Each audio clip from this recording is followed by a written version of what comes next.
Bismillahirrahmanirrahim. Watukufu waumini, tukiwa katika bahthi zetu hizi darsa za mwezi wa Ramadhani, kipindi kilichopita tuliangalia suala zima la jinsi gani mwezi wa Ramadhani unathibiti au unathubutu.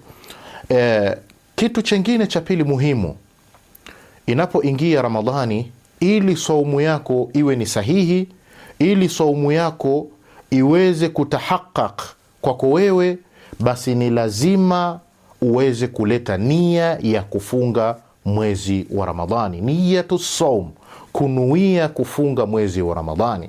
Na hapa nitaashiria kwamba saumu yoyote au mtu yoyote atakaye kuwa amefunga pasi na kuleta nia ya kunuia kufunga mwezi wa Ramadhani, basi saumu yake ile itakuwa ni batili. Yani ni kwamba itakuwa ni kama vile mtu ambaye amefanya imsak, lakini baadaye ni lazima aweze kulipa funga ile. Na nia ya saumu au nia ya funga ya mwezi wa Ramadhani, maulama taban wametaja njia tatu ambazo zinaweza, yani mtu kwa kutumia njia hizi anaweza akanuia kufunga mwezi wa Ramadhani katika moja ya njia hizi.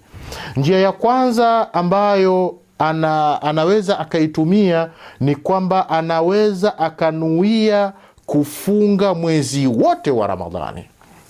Na hili niliweke wazi, yani kwamba ile siku ya kwanza, usiku wa kwanza tabaan, mtu anaweza akanuia kwamba mimi nanuia tabaan, nia si lazima kuitamka, nia hata ni ikhtar fil qalbi, kwamba akaeka nia kwamba mwezi huu wote wa Ramadhani mimi nitaufunga lillahi ta'ala au qurbatan ila Allah. Na hii itamsaidia yeye kiasi cha kwamba si kila siku, kila usiku au kila inda tului alfajr kwamba ni lazima afanyaje, anuie. La, ni kwamba akishaleta ile nia katika ile siku ya kwanza, ile nia itamtosheleza na mwezi mzima. Itakuwa tena hakuna ulazima kila siku aende msikitini na waitu saumu ghaden.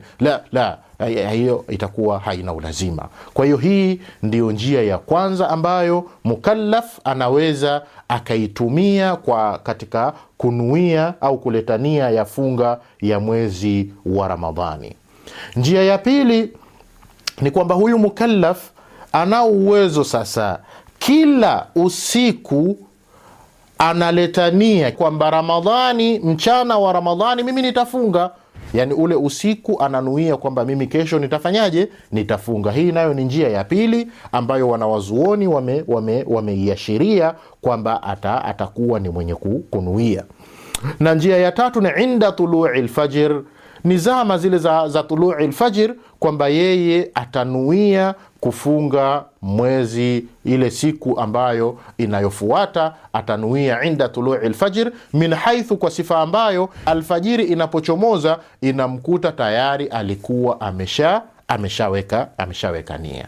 Na kitu cha kukizingatia katika suala hili ni kama nilivyosema, masala ya nia ni masala ambayo si lazima mtu nia uitamke, bali itakapopatikana ikhtar katika kalbi, kwamba utakapoileta ile nia moyoni inatosheleza kabisa kwako wewe kufunga, na hakuna ulazima wowote wa kusema kwamba lazima eti utamke na waitu saumu ghaden ana adai shahar Ramadhani. La, hilo halina wajibu wowote katika sheria ya Kiislamu. Wassalamu alaikum wa rahmatullahi wa barakatuh.